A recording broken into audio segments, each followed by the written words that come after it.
All right, hello there. How's it going? Today we are here at the Toronto Waterfront Night Market, and here I have Gene, aka SABAI. Welcome to Toronto. Thank you, man. Thanks for having me. No worries. And just so you guys know too as well, my name is Keith. I am from Electric Escape and Canadian Ravers. And then so today we are doing an interview before SABAI plays later on tonight here at the Stanley Barracks. All right. So thank you for being here. Can you tell us about yourself and where did you get the name SABAI? Yeah, so originally I grew up in Thailand and I moved to Vancouver when I was 16. So now I consider myself like in Vancouver. And how I got the name SABAI, I've always wanted a Thai name as part of my branding. And it was actually my boss at Monster Cat, so Mike Darlington, who's like the founder of Monster Cat, he actually helped me came up with SABAI. Oh, nice. We were actually going through a list of cool sounding Thai words, and then I literally just typed in Google, and then 5 of them came up, and then he was like, oh, SABAI sounds cool. And then I went with it, and then the meaning around everything just seems very fitting, so we went with it. Wait, what does SABAI mean again? Sorry. SABAI means comfortable in Thai. Comfortable. Okay, cool. Nice. That's good to know. All right. Okay. So I love that you incorporate playing your guitar live in your sets. And it just really gives the set and the songs an extra kick on top of the set itself. What instruments do you play and what age did you start actually? Guitar is definitely my main. I believe I started when I was in grade 7. So I think that's 13, when I was 13. So it's been 17 years now. Oh wow, that's a long time. And I play a bit of piano as well, but I would say guitar is definitely my main though. Okay, nice. I remember seeing a video of you, you did like a whole remix of Zed's, like a guitar. But yes. Yeah, that was pretty good. I was like, what's oh, that? the Zed song, yes. The Find You, okay, you go way back. So that is pretty wild. That was like literally the time when I just dropped out of school, but yes, that's the Find You remix by Zed. Yeah, when you can remix songs like that, it's just next level. Thank you. Yeah. Okay, so I see you got a new song coming out soon on August 25th that we can actually pre-save. So the name of the song is called "The Call" by SABAI, If Found, and Lenny. I'm definitely excited to hear that song later. What can you tell us about the song? So, by the way, I'm super excited to play this song live. So tonight's gonna be the first time that I'm playing this song out live. Ooh. Ever. And this song is probably one of my favorite production. This is a song about when you're a kid and then that question of I wonder what I'm gonna be when I grow up. Yeah. That was basically like I was trying to like take back to when I was like 8 years old. I was in my room thinking, oh, I wonder who I'm gonna be when I grow up. And basically, The Call is a song about like following your childhood dream of like what you've always wanted to do. Yeah. And which is music, and now I'm doing music, so wanted to write a song that show that that journey of what I manifested wanting to do since I was a kid, and now I'm actually doing it. Nice. Well, I'm excited to hear it too. Debuting a song for once, we're pretty lucky here in Toronto for that. Okay. So, at what moment did you believe that you made a mark in the industry? Mark in the? Yeah. No. At what moment did you believe you made a mark in the industry, like a milestone?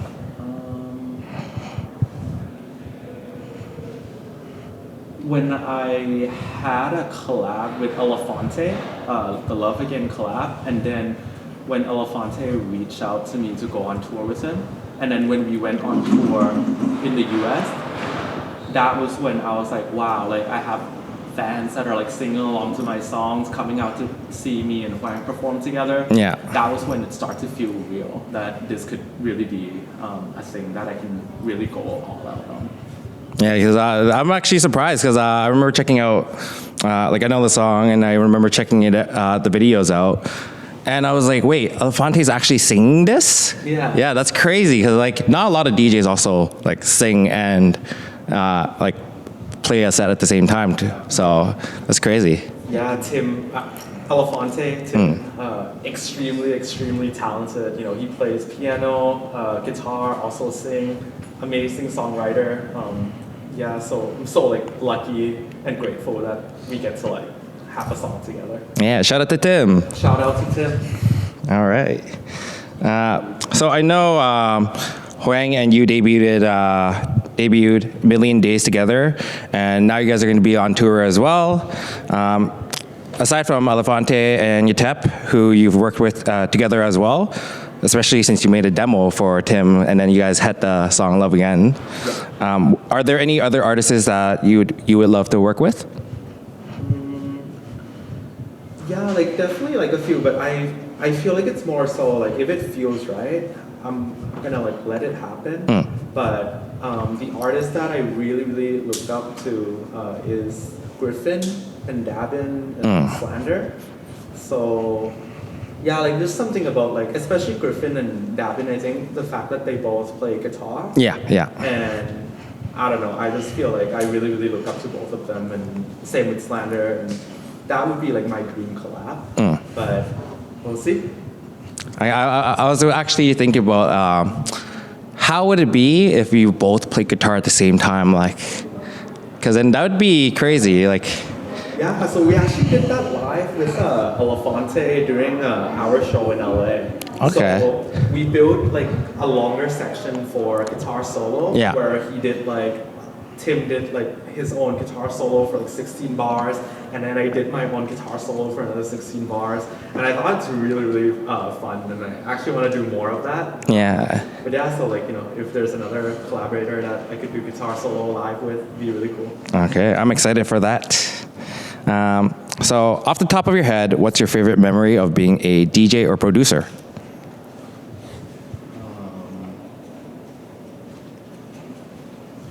The one that comes to mind is the LA show, the debut show of the Million Days tour at the Roxy. That was a very special night. So like everyone was there, like my friends that, you know, were like from like Thailand, like Houston, North Carolina. People were like flying around to see me because that was like such an important show. Yeah. And then on top of that, all the fans that came in, they bought the tickets like 3 months in advance. Yeah, so for these sure. were, like, super hardcore fans that knew like the lyrics to all my song and Huang's song. Yeah. So that was like seeing people sing along to your song. It's a very amazing feeling. So that night at Roxy, I'd say that's the special night for me. All right, nice. So aside from the Ikigai, is that how you say it? Yeah, Ikigai. Ikigai label and the North Star Remix Contest, do you have any projects coming up in the future that you can share? Yeah, so I am actually doing so many things, but one of the main things is definitely, I'll just say it, why not? But I'm working on an album right now that I'm like really, really excited for. All these songs are so like, I feel like everything that I made this year, it's very special because I feel like I've truly, truly found my purpose in life earlier this year, and all the music that I've written, it's now, I feel like music that I wrote in the first 2-3 years ago, that was coming from like a lot of like breakups and pains that I was going through, and that was just me by myself like in the studio making it, which is great. But this year it's much more collaborative. So I feel like after I found my purpose, I start to attract similar people that share similar values and everything. So the music that I'm putting out and creating this year, it's a very like, it's crazy because it's like songwriters that have been doing this for a long time, and then they're like, everyone's doing music full time, so everyone got their own journey to where they are today. Yeah. And then we share a very, like, so how I started the writing session, I would go around in circles sharing my insecurity and things that I struggle and why I'm doing music. Yeah. And everyone in the room would do the same thing. And once we find a common Common ground? theme, Yeah, common and ground. then you would write about that. So Okay. it became something that we're all very invested in. Yeah. So even the call is like one of that. So like North Star and the call is definitely like that's like the first two tracks that we put out so far. But yeah, I have a lot more. Oh, okay. I'm excited for the album. Can't go wrong with the albums, especially EPs and album. Like, yeah. It's gonna happen. Yay. What is one goal that you have for yourself for 2023 or 2024? Wait, what year is it now? 2023. Like the goal, I feel like I no longer like put so much pressure on goals because I feel like in the past like I did that. It used to be like, oh, like I want to hit 1 million streams, and then when I hit 1 million streams, it was kind of like, and you're just like, oh, maybe if I hit 5 mil, I'll be happy. When you hit 5 mil, it's like, oh, now I want to play like this stage, and then like when I play the stage, it was kind of like, oh. So I start to realize that it's gonna sound really corny, but I feel like when you're feeling like it's enough, like what I have now, and then you're just like, I think I have like a long-term goal of where I want to be, right? I want to keep like playing bigger show, making like impact in people's lives and all of that, but it's not so much like I needed to put like pressure that I need to play at EDC by this year or day. Yeah. But my dream is like I do want to play there, Yeah. I'm just gonna like slowly let it like pan out. Yeah. Let it happen, Yeah. So I forgot what the question was, but basically my true goal that I'm like really wanting the most is I want to get points for airlines so that I'm on like a different tier so that I can start flying like business class. Yeah. Because I fucking hate flying so much. So that would be like my dream, to not having to fly coach anymore. But we're not there yet. Okay. That is my dream. Slowly but surely, we're gonna make it. Nice. Okay, so what the F do DJs What the F do DJs actually do? Yeah. But okay, what the real question is, what do you like to do on your spare time? Spare time. I'm building a lot of like businesses right now. I think the side that people only see me right now is just the being a musician, being a DJ and producer, but there's so much more to the network and the business that I'm building in behind the scene, because I'll just say it, why not? So there's 4 businesses that I know that I want to build as like my life. So SABAI is one of them. Secondly is Ikigai, the record label, and then thirdly is a podcast, and then fourth is a venue, like an event company. Okay. So all these 4, they're all business that I'm like very, very passionate about, and then all 4, they complement each other. So imagine if you're like signed to my label, you can go on tour with me. Yeah. You can also have an opportunity to go on a podcast to share your story of like why you're making music and all that. To reach more fans. And then lastly, it's also the venue that I'm building. We can leverage that. Not leverage, not the right word, but this can be like another value that I can add to each other, and then they're all like complementing each other. So these are like the 4 core business that I'm building right now on the side, other than like making the album and then going on tour and stuff.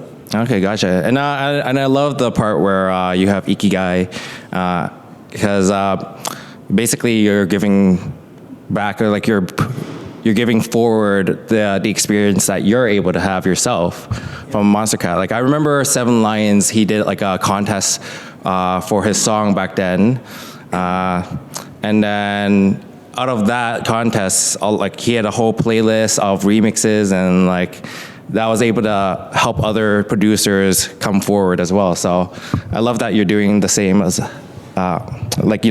paying forward your experience and sharing that with everybody. The thing about label, it's not only the artist that I'm able to like help, but it's also the whole creative space. Like whether you're like artists, but also songwriters, vocalists, but on top of that, even like videographer, like designer, anything that's like art related, you can build around this, right? So it's very exciting. And then also the name Ikigai is I'll talk about this too because I'm actually really like, it's kind of like how I live my life now. So the word ikigai, it's a Japanese word for, it's basically like how you find like your purpose in life. So they break it down to this like four quadrants, where if you get to do, I believe if it's something that you're good at, something that you can make money from, something that you are passionate about, and then something that the world needs. Yeah. Like, if you can build a life and do a career where all these four aspects of it are part of it, that's when you'll find your purpose in life. And once you find that, it's very like, I feel extremely focused. And then I'm no longer like depressed or sad. It's very like, even things are like overwhelming, it's okay because you know that there's a true purpose of like where you're going. It's like you're like more free in a way. More free, but more, there's a compass of like where you're going. More, like you know where you're going. There's like a map, so you know where you're going. Yeah, I remember because you have an Instagram for the Ikigai. Yeah. So like I saw the 4 circles. Yeah. So if you guys are watching, make sure to follow the Ikigai Instagram. Yeah. All right. So being Thai, what are your top 3 Thai dishes? Very difficult, but Pad Thai is definitely one of the, it's weird, like Pad Thai is like so popular outside of Thailand, maybe because there's like the name Thai in it, but in Thailand, Pad Thai is like equivalent to every other dish. But you know, like Pad Thai, Krapao is really good, and then anything with like, lard. I really like lard. It's like this like kind of like a salad dish that you dip sticky rice in, but yeah. Okay, interesting. Yeah. Hopefully I could try that out one day. I love Thai food. I'm trying to get sponsored right now. My dream would be like to go on tour at these different cities and then like I would just hit a Thai restaurant and bring a lot of my fans over and we do like meet and greet there. Yeah. And I just eat Thai food and then I just get the exposure to the restaurant. And that sounds fun. Yeah, I just want good Thai food. Yeah. Is there anything that you would like to say to the readers and viewers?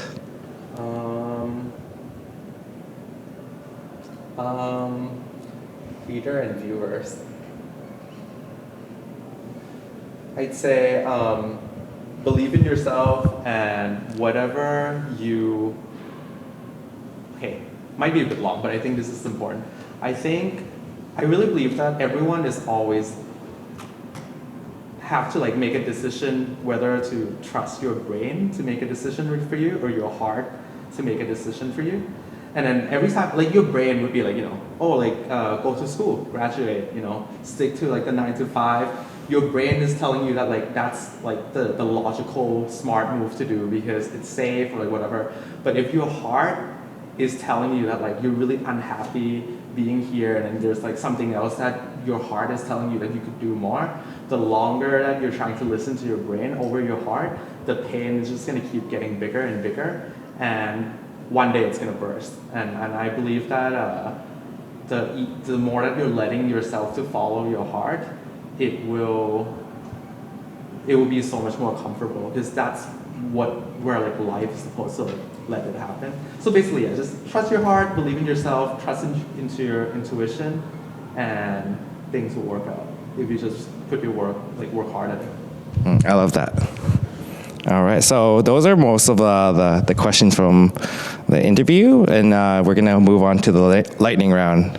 Are you ready? Okay. Yeah. Hit it. All right. What's your favorite fast food?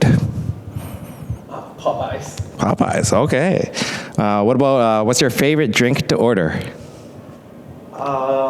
Pineapple something. Anything pineapple. Vodka pineapple. Okay. What was your first rave as a attendee? I still remember this one so clearly. It was actually at Season in Vancouver when Calvin Harris was playing. Oh. Yeah. I saw him and I was like, yo, that's really cool. I want to be the guy up there. Yeah. And then I just like dropped out of school after. Well, you made it. What is your favorite rave or music festival? EDC. Okay, nice. What's your favorite season of the year?